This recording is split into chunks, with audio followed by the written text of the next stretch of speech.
अस्सलाम वालेकुम व्यूअर्स, एक नई वीडियो के साथ मैं हूं मोहम्मद नमान सादक। आज की इस वीडियो में हम देखेंगे कि HBL मोबाइल एप्लीकेशन के ज़रिए हम कैसे किसी दूसरे अकाउंट में फ़ंड ट्रांसफ़र कर सकते हैं। तो सबसे पहले हम देख लेते हैं कि जो ही हम HBL मोबाइल एप्लीकेशन में लॉगिन होते हैं तो इस तरह का इंटरफेस हमारे सामने ओपन हो रहा होता है, जिसमें सबसे फ्रंट के ऊपर हमें अपने अकाउंट का टाइटल नज़र आ रहा होता है, उसके नीचे ट्रांसफ़र और पे की ऑप्शन होती है और नीचे हमारा बैलेंस शो हो रहा होता है। यहाँ पे सिंपल हमने क्या करना होता है कि मेन मेन्यू में जाना होता है। मेन मेन्यू में हम यूँ ही जाते हैं तो सबसे पहले बेनिफिशियरी मैनेजमेंट में जाके हमने उस अकाउंट को बेनिफिशियरी के तौर पर ऐड करना होता है। जब भी हम किसी अकाउंट में फ़ंड ट्रांसफ़र करते हैं तो ज़रूरी है कि सबसे पहले हम उस अकाउंट को बेनिफिशियरी के तौर पर ऐड करें, वो ख्वाह HBL का अकाउंट हो या किसी दूसरे बैंक का अकाउंट ही क्यों ना हो। तो अकाउंट को ऐड करने का सिंपल तरीका ये होगा कि हमने बेनिफिशियरी मैनेजमेंट के ऊपर क्लिक करना होता है। जो ये बेनिफिशियरी मैनेजमेंट के ऊपर क्लिक करते हैं तो यहाँ पे राइट साइड के ऊपर एक प्लस का एक साइन होता है, हमने यहाँ पे क्लिक करना होता है।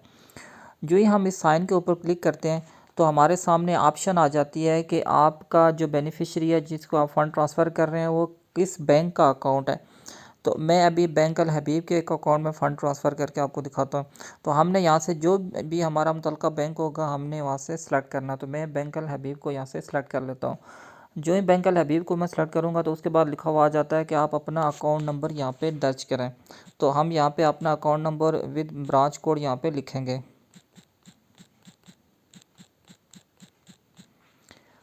अकाउंट नंबर लिखने के बाद हमें कहा जाता है कि इसके लिए आप कोई निक नेम रखना चाहें तो कोई भी निक नेम आप दे सकते हैं इस अकाउंट के लिए।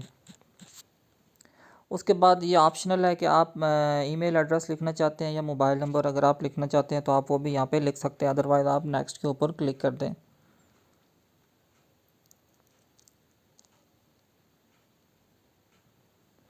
जो ही हम नेक्स्ट के ऊपर क्लिक करते हैं तो हमारे सामने उस अकाउंट के बारे में सारी की सारी डिटेल आ जाती है। अब यहाँ पे ऊपर लिखा हुआ बैंक अल हबीब का अकाउंट है, अकाउंट का टाइटल ये है और नीचे पूरी डिटेल। और अब इसको हम बेनिफिशियरी मैनेजमेंट के तौर पर ऐड कैसे करेंगे कि हमारे पास एक वन टाइम पासवर्ड आ जाएगा, वो पासवर्ड हमें मैसेज के ऊपर आता है। तो मुझे मैसेज रिसीव हो गया, मैं वो लिख लेता हूँ।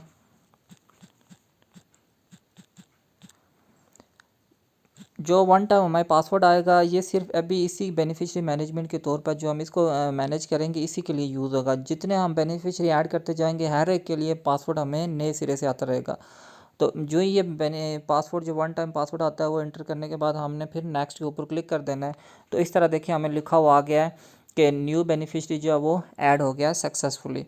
अब हम यहाँ से इसको क्लोज़ करेंगे। मैंने निक नेम जो दिया हुआ जो जितने भी बेनिफिशियरी हमारे ऐड होते हैं वो सारे के सारे इसी निक नेम से शो होते हैं। जैसे मैंने नुमान BAH लिखा हुआ, तो यहाँ पे हम डिटेल में देख लेते हैं कि ये बेनिफिशियरी के तौर पर ऐड हुआ है या नहीं हुआ है। तो यहाँ पे आप देख सकते हैं कि ये बेनिफिशियरी के तौर पर ऐड हो चुका है नुमान BHL। अब हमने सिंपल फ़ंड ट्रांसफ़र किस तरह से करने हैं, आपने सिंपल जाना है ट्रांसफ़र के ऊपर। वापस मेन मेन्यू में आने के बाद आपने यहाँ पे ट्रांसफ़र के ऊपर जाना है। जो ही हम ट्रांसफ़र के ऊपर जाएंगे तो ये सारे के सारे वो बेनिफिशरीज़ हमारे सामने ओपन हो जाते हैं। तो हमने सिंपल वो अकाउंट सेलेक्ट करना है जिसमें हमने ये फ़ंड ट्रांसफ़र करना है। तो हम ये इस अकाउंट में हमने फ़ंड ट्रांसफ़र करना है तो हम इसके ऊपर क्लिक कर देते हैं। सिंपल जो ही हम इसके ऊपर क्लिक करेंगे तो हमें यहाँ पे कहा जाता है कि आप अमाउंट लिखें, जितनी अमाउंट भी आप ट्रांसफ़र करना चाहते हैं। मैं सपोज़ 1000 रुपये लिखता हूँ ट्रांसफ़र करने के लिए। उसके बाद अमाउंट लिखने के बाद हमें लिखा जाता है पर्पज़ ऑफ पेमेंट के किस मकसद के लिए आप ये पैसे भेज रहे हैं। तो यहाँ पे कोई भी जिस मकसद के लिए आप पैसे भेज रहे हैं आपने वो मकसद सेलेक्ट करना होता है। मैं यहाँ पे सिंपल एक एजुकेशनल पेमेंट लिख लेता हूँ। वो लिखने के बाद सिंपल हमने क्या करना होता है, नेक्स्ट के ऊपर क्लिक कर देना होता है। अगर कोई ट्रांजैक्शन की मज़ीद कोई डिटेल है आप अपने सेव करना चाहते हैं अपने रिकॉर्ड के लिए तो आप यहाँ पे इंटर कमेंट्स वगैरह भी कर सकते हैं। वो बाद का जब हम स्टेटमेंट देख रहे होते हैं तो हमें डिटेल का पता चल जाता है कि ये पैसे मैंने किस लिए भेजे हुए थे। तो ये कमेंट्स का ये। तो इसके बाद अमाउंट स्टार्ट करने के बाद हम नेक्स्ट के ऊपर क्लिक कर देते हैं।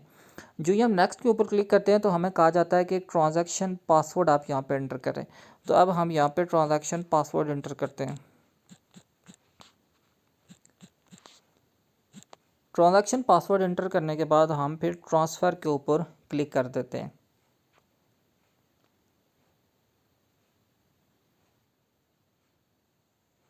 जो ही हम ट्रांसफ़र के ऊपर क्लिक कर देते हैं तो हमें पूरी डिटेल आ जाती है कि आपकी अमाउंट ट्रांसफ़र हो गई है। तो ये एक सिंपल सा तरीका है HBL मोबाइल एप्लीकेशन के ज़रिए किसी भी दूसरे अकाउंट में फ़ंड ट्रांसफ़र करना। तो अब अगर आप HBL में ट्रांसफ़र करें या किसी भी दूसरे अकाउंट में फ़ंड ट्रांसफ़र करें तो आपने इसी तरह से करना है। सबसे पहले बेनिफिशियरी मैनेजमेंट जाके उस अकाउंट को बेनिफिशियरी के तौर पर ऐड करना है और उसके बाद आपने फिर अमाउंट ट्रांसफ़र करनी है।